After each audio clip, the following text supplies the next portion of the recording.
నమస్తే, welcome to Leo News. Jaganmohan Reddy Rentapalla పర్యటన వివాదాస్పదమవుతోంది. కేవలం రాజకీయం కోసమే ఈ పర్యటన చేశారు అని చెప్పి ఆంధ్రప్రదేశ్లో పెద్ద ఎత్తున చర్చ కూడా నడుస్తోంది. ఇక ఇదిలా ఉంటే మరోపక్క ఈ పర్యటన సందర్భంగా ఇద్దరు వ్యక్తులు చనిపోయినా కూడా మరి జగన్మోహన్ రెడ్డి దీనిపై ఇంత కూడా స్పందించలేదు. ఇక మరోపక్క చూసుకున్నట్టయితే ఇదే పర్యటనలో కొంతమంది యూత్ పట్టుకున్నటువంటి ప్లకార్డులు ఆంధ్రప్రదేశ్లో కూడా చర్చనీయాంశం అవుతూ ఉన్నాయి. మరి విద్యార్థుల భవిష్యత్తు ఏంటి, మరి వాళ్ళ మీద ఈయన పర్యటన కోసం వాళ్ళు కేసులు ఎదుర్కోవాల్సినటువంటి పరిస్థితి, అలాగే మరి యూత్ని జగన్మోహన్ రెడ్డి చెడు దోవలో తీసుకెళ్తున్నారు అని కూడా అంటున్నారు. దీనికి సంబంధించి మరిన్ని వివరాలు తెలుసుకుందాం. మనతో పాటు ఉన్నారు టీడీపీ యాక్టివిస్ట్ శశి గారు. నమస్కారం అండి. నమస్తే అండి. మీరు కూడా చూసే ఉంటారండి జగన్మోహన్ రెడ్డి రెంటపాళ్ల పర్యటన. ఆయన బల ప్రదర్శన కోసమే ఆ పర్యటన చేసినట్టు కనిపిస్తోంది, కానీ ఎక్కడా కూడా ఆ కార్యకర్త మీద అభిమానం కనిపించినట్టు లేదు. సో ముఖ్యంగా దాంట్లో ఎవరు స్పెషల్ అట్రాక్షన్ అంటే యూత్ బాగా ఆయన పర్యటనకు హాజరయ్యారు. గతంలో కూడా ఆయన వెంట చాలా యూత్ సంఘాలు ఉన్నాయి. యూత్ బాగా ఆయన్ని ఇంట్రెస్ట్ చూపిస్తూ ఉంటారు. అలాంటి యూత్ని మరి ఆయన చెడుదోవలో తీసుకెళ్తున్నట్టు ఇప్పుడు ప్రజలందరిలో కూడా ఒక చర్చ నడుస్తుంది. దీనికి ఉదాహరణే వాళ్ళు పట్టుకున్నటువంటి ప్లకార్డులు. సో అసలు ఆ ప్లకార్డుల్లో ఏముంది, మరి జగన్మోహన్ రెడ్డి గారు ఇలా గ్యాదర్ చేయడం వల్ల మరి వాళ్ళందరూ కూడా కేసులు ఎదుర్కోవాల్సిన పరిస్థితి కూడా రావచ్చు. ఎందుకంటే చనిపోవటాలు, దాడులు, దొంగతనాలు ఇవన్నీ కూడా దానిలో జరిగాయి పర్యటనలో అంటున్నారు. సో దీనిపైన మీ ఉద్దేశం ఏంటి? ఫస్ట్ మీరు యువత గురించి పర్యటనలో ఉన్నంటే యువత అనే వాళ్ళు ఏ దేశానికైనా వెన్నుముక్క లాంటి వాళ్ళు. ఆ యువత తలుచుకుంటే ఏదైనా వాళ్ళు సరైన మార్గంలో వెళ్తే ఆ దేశ భవిష్యత్తు బాగుంటుంది, ఆ రాష్ట్ర భవిష్యత్తు బాగుంటుంది. అదే వాళ్ళు తప్పుదోవలో వెళ్తే ఆ దేశాన్ని మరెవరో నాశనం చేయబడలేదు, ఆటోమేటిక్గా నాశనం అయిపోతుంది. ఎందుకంటే యువత తప్పుదోవలో వెళ్తే ఇంకా దాంట్లో అక్కడ యూత్ పవర్ ఉండదు. ఎందుకంటే యూత్ ఏంటంటే ఒక హోప్స్ ఉంటాయి, వాళ్ళకి ఏదైనా ఏదైనా సాధించగల ఉంటాయి. అది మంచి లక్ష్యాల వైపు ఉంటే మంచిగా వెళ్తాయి, అది రాష్ట్రాభివృద్ధికి దేశాభివృద్ధికి ఉపయోగపడతాయి. అదే చెడు మార్గంలో ఉంటే వాడు చెడు అలవాట్లకు బానిసై చెడితే లాస్ట్కి వాడే అంతమైపోతాడు. ఈరోజు గతంలో చూసాం మనం రాష్ట్రంలో గంజాయి కావచ్చు, డ్రగ్స్ కావచ్చు, ఏ విధంగా జగన్మోహన్ రెడ్డి యూత్ని అడిక్ట్ చేసి వాళ్ళ చుట్టూ తిప్పుకున్నాడో, ఏ విధంగా చేశాడో చూసాం. గుండాయిజం, రౌడీయిజం ఏ విధంగా చేపించాడో చూసాం. అవన్నీ చూసిన తర్వాత ప్రజలు మార్పు రావాలని కూటమికి ఓటేశారు. కూటమి కొట్టేసిన తర్వాత కూటమి ప్రభుత్వం మార్పు కోసం చేస్తూ ఇలాంటివన్నిటిని ఎక్కడ డ్రగ్స్ని, గంజాయిని అరికడుతూ ఎక్కడైనా తప్పు జరుగుతుంటే చర్యలు తీసుకుంటే ఎక్కడైనా లా అండ్ ఆర్డర్ ఇష్యూస్ వస్తే కంట్రోల్ చేస్తూ ఉన్నారు. కానీ ఇప్పుడు జగన్మోహన్ రెడ్డి గత కొద్ది రోజులుగా చూస్తే తన పర్యటనలో వెళ్తూ ఉన్నాడు. ఎక్కడికి పర్యటనలకు వెళ్తున్నాడు జగన్మోహన్ రెడ్డి అంటే ఎవరిని పరామర్శిస్తున్నాడు? గంజాయి తాగేసి పోలీసుల్ని పైన రౌడీజం చేసే వ్యక్తుల్ని పరామర్శిస్తున్నాడు. అంటే పోలీసులు అంటే లా అండ్ ఆర్డర్ని కాపాడాల్సిన వాళ్ళు. అలాంటి వ్యక్తులపైనే గంజాయి తాగేసి వెళ్ళిన బ్యాచ్కి కొట్టిన వాళ్ళని జగన్మోహన్ రెడ్డి పరామర్శిస్తున్నాడు. అదేవిధంగా మహిళల్ని వేశ్యలు అన్న పదం వాడిన వ్యక్తి కోసం అండగా నిలబడుతూ సుప్రీంకోర్టు వరకు వెళ్తాడు. మూడోది ఏంటి, ఈరోజు బెట్టింగ్లు వేసి వాళ్ళ పార్టీ వాళ్ళు బెట్టింగ్లు వేసే ఒక బెట్టింగ్ వ్యక్తికి కోసం పరామర్శకు వెళ్తున్నాడు. అంటే మీరు ఇక్కడ చూడండి, జగన్మోహన్ రెడ్డి ఎవరైతే సంఘ విద్రోహులని చెప్తామో అలాంటి వాళ్ళకి వెళ్ళి నేనున్నాను అని చెప్పి భరోసా ఇస్తున్నాడు. అంటే ఈయన ఎవరి పక్కన నిలబడుతున్నాడు? అసెంబ్లీకి రాబోయే జగన్మోహన్ రెడ్డి ప్రజా సమస్యల గురించి ఏమన్నా మాట్లాడు, నువ్వు ఒక బాధ్యత గల ఎమ్మెల్యేగా, ఒక మాజీ ముఖ్యమంత్రిగా అంటే ఈ రోజు వరకు ఒక్కరోజు వచ్చి మాట్లాడలేదు, సంవత్సరం పైన అవుతూ ఉన్నా. కనీసం ప్రజా సమస్యలపైన ఏ రోజన్నా మాట్లాడతాడంటే మాట్లాడు. లాస్ట్లో లా అండ్ ఆర్డర్ కంట్రోల్ని డిస్టర్బ్ చేయడానికి ట్రై చేస్తున్నాడు. ఇక్కడ అంటారు కొంతమంది, ఏమని అంటారు తెలుసా? ఈ రోజు నేను ఒక ప్లకార్డు చూసా, ఒకడు పెట్టుకున్నాడు, రాజారెడ్డి రాజ్యాంగం ఈ రోజు పల్నాడు నుంచి మొదలైందని. రాజారెడ్డి రాజ్యాంగం అంటే ఏంది? ఎవరన్నా పర్యటనలో వస్తే నీ పార్టీ కార్యకర్తలను కూడా చంపుకుంటూ ఒక బెట్టింగ్ వేసే వ్యక్తి దగ్గరికి, అతను విగ్రహావిష్కరణ చేసే బెట్టింగ్లు వేసే ఒక బెట్టింగ్ దగ్గరికి, వ్యాపార దగ్గరికి అతను చనిపోయి అంటే బెట్టింగ్లు వేసి అతని స్వార్థం కోసం అలాంటి ఒక వ్యక్తి విగ్రహావిష్కరణ చేస్తా అంటే బెట్టింగ్లు వేసే వాళ్ళకి, అదేవిధంగా సమాజంలో రౌడీజం, గుండాయిజం చేసే వాళ్ళ విగ్రహావిష్కరణలో ఒక మాజీ ముఖ్యమంత్రి ఈనాటి ఒక శాసనసభ్యుడు చేస్తానంటే నువ్వు సమాజానికి ఏం మెసేజ్ ఇస్తున్నావు జగన్మోహన్ రెడ్డి? నువ్వు బాధ్యత గల ముఖ్యమంత్రిగా 5 ఏళ్ళు లేవు, అందుకని ప్రజలు ఓడగొట్టారు. ఇకనైనా మారకుండా ఇప్పుడు కూడా ఎవరికి ఇచ్చేది? ఒక బెట్టింగ్ వేసే వ్యక్తి కోసం విగ్రహావిష్కరణ చేస్తున్నాడు, సిగ్గుచేటు. దానికి వెళ్తూ ఇద్దరు కార్యకర్తలను బలి తీసుకున్నాడు. ఒక ఆయన దళిత సామాజిక వర్గానికి సంబంధించిన ఒక వ్యక్తిని, అదేవిధంగా ఒక యువకుడు రెడ్డి సామాజిక సంబంధించిన యువకుని, వాళ్ళని చనిపోతే కనీసం అక్కడ మధ్యలో ఆగింది కూడా లేదు. ఈ విధంగా ఒక బెట్టింగ్, అది చనిపోయింది ఎప్పుడు? నాడు చంద్రబాబు నాయుడు గారు ప్రమాణ స్వీకారం చేయక ముందు, అంటే 9వ తేదీ జూన్ 9, 2024లో చనిపోయిన వ్యక్తి కోసం ఈ రోజు వెళ్తూ ఇద్దరు ప్రాణాలు తీసుకున్నాడు. ప్రాణాలు తీసే వాళ్ళని ఏమంటామండి? రాక్షసులు అంటాం, రౌడీలు అంటాం. ఇది జగన్మోహన్ రెడ్డి గారికి వర్తించదా అని అడుగుతూ ఉన్నాం. ఇంకొకటి, ఇదంతా జగన్మోహన్ రెడ్డి కుట్ర రాజకీయాలు, తనను తాను చూపించుకోవడం కోసం, లా అండ్ ఆర్డర్ ఇష్యూస్ క్రియేట్ చేయడం కోసం వెళ్తున్నాడు. ఇక్కడ నా బాధ ఏంటంటే, ఇక్కడ ఈ విధంగా సంఘ విద్రోహ శక్తులకి మద్దతు నిలవడమే కాకుండా యువతని తప్పుదోవలో పట్టిస్తున్నాడు. ఈరోజు అక్కడ ప్లకార్డులు పెట్టుకోండి, యువత ఎలా పట్టుకున్నారు తెలుసా? వాళ్ళు పెట్టుకోండేటివి ఇక్కడ ఈ ఫొటోస్ నేను మీకు కూడా పంపిస్తాను, మీరు డిస్ప్లే చేయండి.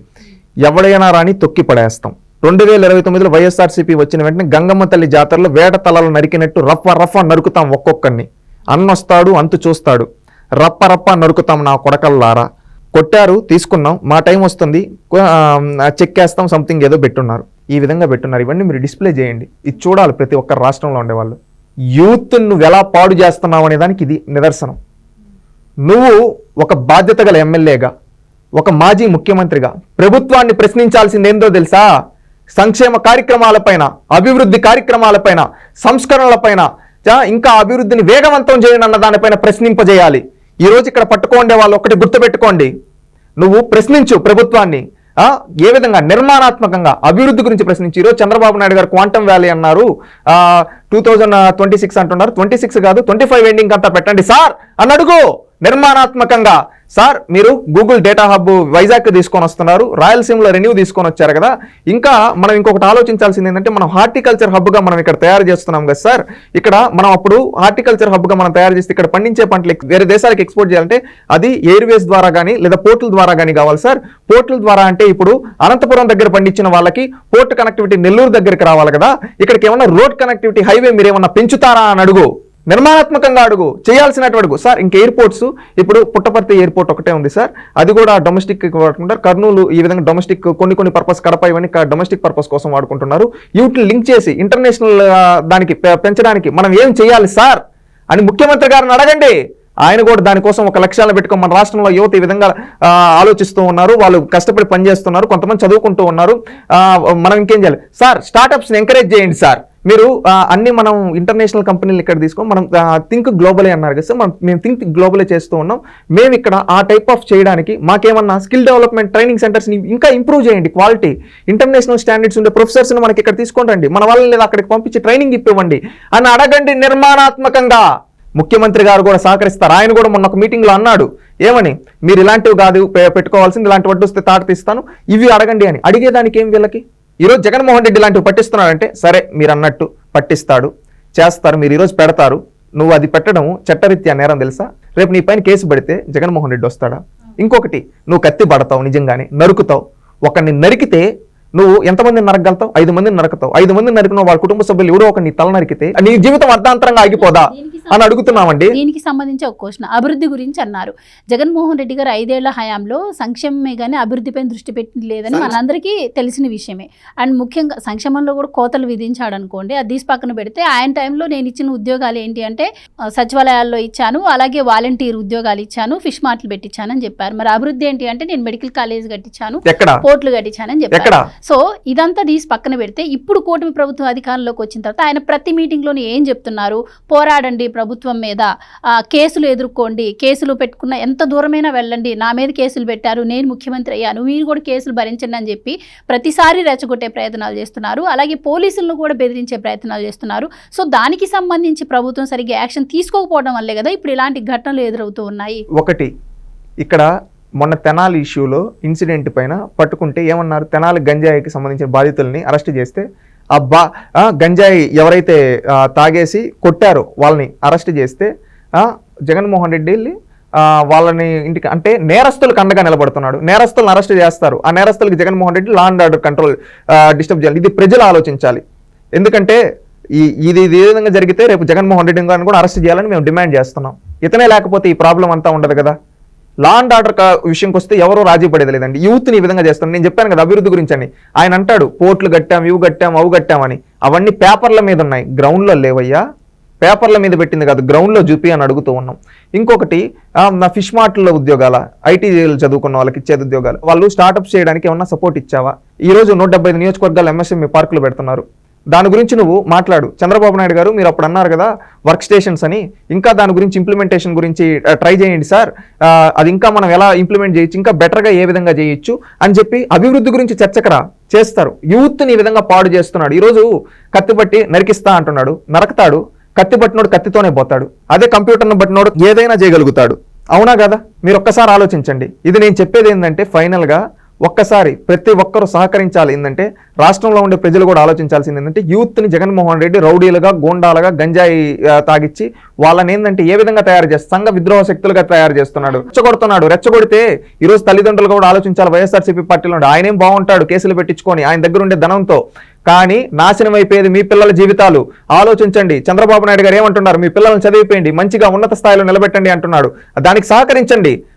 మీరు మీ పిల్లల్ని చదివిపోయండి. ఈ రోజు జగన్మోహన్ రెడ్డి మీటింగ్ పట్టించి నరికిస్తా అంటున్నావు, అది లా అండ్ ఆర్డర్ ఇష్యూ అవుతుంది. రేపు మీ వాడిని అరెస్ట్ చేస్తారు. అరెస్ట్ చేస్తే మీ వాడిపైన కేసు పెడితే మీ వాడు బయటకి ఎక్కడికన్నా వెళ్ళగలుగుతాడా? మీ వాడి జీవితం ఎలా అయిపోతుంది? ఇక్కడే మిగిలిపోతూ ఉంది. అదే మీ వాడు చదువుకొని మంచిగా ఉంటే, ఉన్నత స్థాయికి వెళ్తే ఎంత బాగుంటుంది. ఒక్కసారి ఆలోచించండి. నేను చెప్పేది ఏంటంటే జగన్మోహన్ రెడ్డిని నమ్మి జీవితాలు నాశనం చేసుకోవద్దండి. ఈ రోజు యూత్ కూడా ఇది పట్టుకు ప్లకార్డులు పెట్టుకొని మాట్లాడే యూత్ కూడా ఒక్కసారి ఆలోచించండి రా. ఏంటి కత్తి పడతావా? కత్తి పడితే కత్తితోనే పోతావు. అదే కళాన్ని బట్టు, కంప్యూటర్ని బట్టు, నువ్వు ఒక మంచి స్థానం కరా. నువ్వు మంచిగా నీకేమైనా కొత్త ఆలోచనలు ఉంటే, ఏమైనా కొత్త స్టార్ట్అప్స్ చేయొచ్చు అంటే చెయ్యి. ఇంకా బయట వాళ్ళ ప్రయోగాలు చేస్తాం. మనం కూడా ఇంకేదైనా కొత్తగా చేయాలి. మనం రాష్ట్రానికి ఉపయోగపడే ఏమైనా పాలసీలు మేక్ చేయాలనుకుంటున్నాం. దానికి సలహాలు ఈ ప్రభుత్వానికి ఈ విధంగా చేయండి. యూత్ పవర్ అనేది మనం తలుచుకుంటే ఏమైనా సాధించగలం, ఏదైనా చేయగలం. కానీ మనం ఈ విధంగా ఒక తప్పు నాయకుడు యొక్క మార్గంలో అతన్ని చూసి మనం ఇన్స్పైర్ అయ్యి రౌడీలాగా తయారవుతా అంటే లాస్ట్కి మన జీవితాలు నాశనం అయిపోతాయి. గుర్తుపెట్టుకోండి. మంచి మార్గంలో వెళ్దాం, మంచి ఆలోచనలు చేద్దాం. ఈ విధంగా పెట్టి నువ్వేదో హీరోయిజం అనుకుంటున్నావు, అది హీరోయిజం కాదు, రౌడీజం. ఏంటంటే ఒక రౌడీ హీరోలాగా ప్రొజెక్ట్ చేసుకొని ప్రతి ఒక్కరిని రౌడీని తయారు చేయడం, ఇది ప్రజలు ఆలోచించుకోవాలి. వైఎస్ఆర్సీపీ కార్యకర్తలు ఎవరైతే ఉందో ఆలోచించండి. మీ పిల్లల్ని మంచిగా చదివించండి, ఉద్యోగాలు చేయండి, మీ ఊర్లోనే ఒక 10 మందికి ఉపాధి చూపించే విధంగా తయారు చేయండి. అంతేగాని ఈ విధంగా పట్టుకొని నరికేస్తాం, చంపేస్తామంటే లా అండ్ ఆర్డర్ ఇష్యూ అవుతుంది, కేసులు పడతాయి, మీ జీవితాలు నాశనం అయిపోతాయి. గుర్తుపెట్టుకోండి.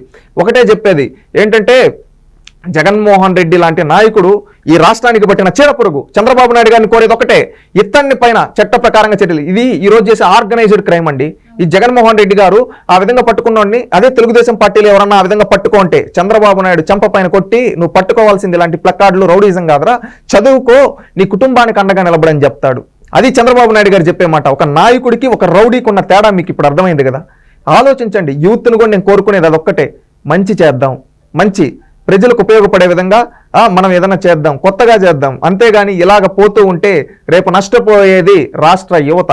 గుర్తుపెట్టుకోండి. ఈరోజు చంద్రబాబు నాయుడు గారు, లోకేష్ గారు, ఇంకొకరు కాదు శాశ్వతం, రాష్ట్రంలో ఉండే ప్రజలు శాశ్వతం. ఆ ప్రజలు శాశ్వతం. ఈ విధంగా రౌడీజం చేస్తుంటే గతంలో మిమ్మల్ని ఓడించింది ఎందుకు? రౌడీజం చేశారనే కదా మిమ్మల్ని ఓడించింది.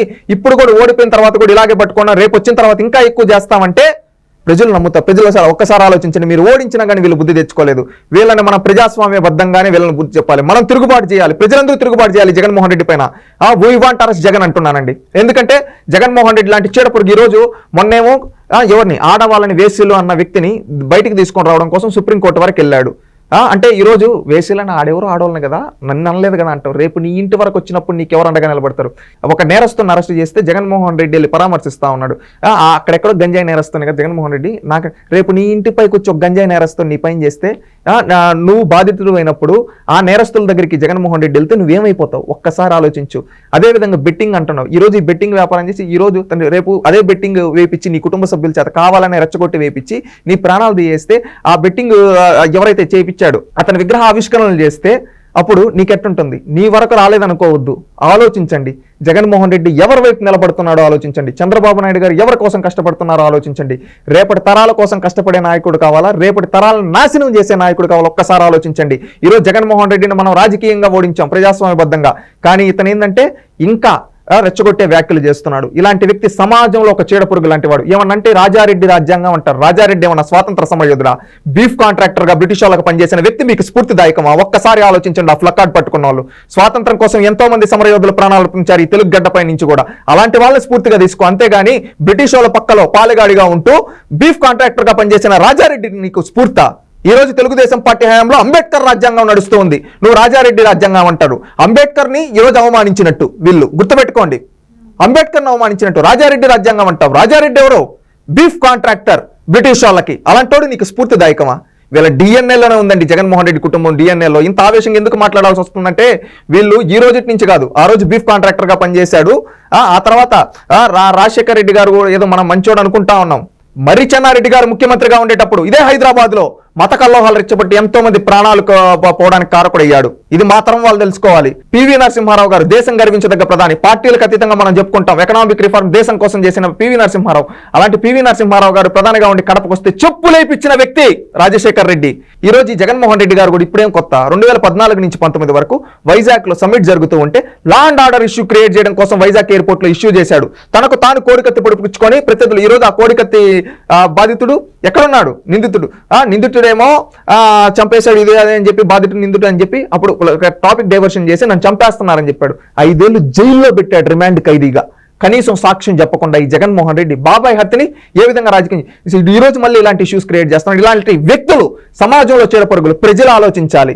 ఇలాంటి వ్యక్తులు రాజకీయాల నుంచి ఎలిమినేట్ అయితేనే మన రాష్ట్రం బాగుపడుతుంది. చంద్రబాబు నాయుడు గారు ఏమో బాగా కష్టపడుతున్నారు రాష్ట్రం కోసం పనిచేయడం, రాష్ట్రాన్ని ముందుకు తీసుకోవాలి. కానీ ఈ రాక్షసులు ఏం చేస్తున్నారు? రాష్ట్రాన్ని నాశనం చేస్తే యువత భవిష్యత్తును నాశనం చేస్తే ప్రజలందరూ ఆలోచించండి. యువత ఆ ఫ్లకార్డులు పట్టుకునే వాళ్ళు కూడా ఆలోచన, మీ జీవితాలు నాశనం చేసుకోవద్దని చెప్తున్నాం. Right, thank you so much అండి. Please subscribe to Leo News for more videos.